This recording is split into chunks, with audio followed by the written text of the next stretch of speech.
দেশে আইনশৃঙ্খলা পরিস্থিতির অবনতি ও মাদকের ছড়াছড়ি নিয়ে গভীর উদ্বেগ প্রকাশ করেছেন জাতীয় সংসদের বিরোধী দলীয় নেতা ও জামায়াতের আমির ডক্টর শফিকুর রহমান। আজ নেত্রকোনায় কর্মরত সাংবাদিকদের সাথে এক মতবিনিময় সভায় তিনি এ উদ্বেগ জানান।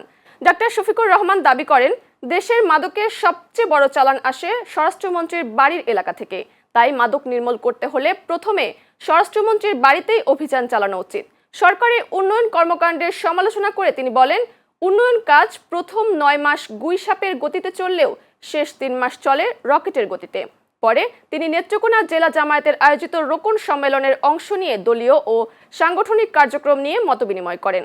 এ সময় স্বাধীনতা ও সার্বভৌমত্ব রক্ষায় সবাইকে ঐক্যবদ্ধ থাকার আহ্বান জানান এবং দেশের ১ ইঞ্চি জমিও কাউকে দখল করতে দেয়া হবে না বলে হুঁশিয়ারি দেন জামায়াতের আমির। সরকার মাদক নিয়ন্ত্রণ আইনের একটা বিল এনেছে।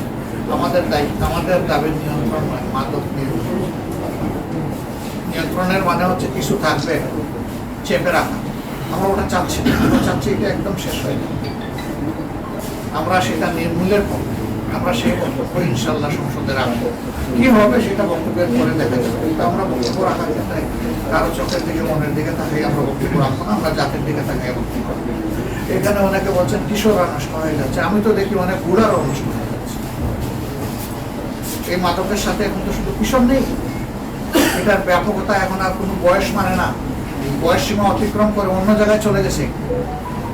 আর শুধু মাদক সেবন করেই ধ্বংস হচ্ছে না, মাদক লালন করে এর চেয়ে বেশি সমাজকে ধ্বংস করছে।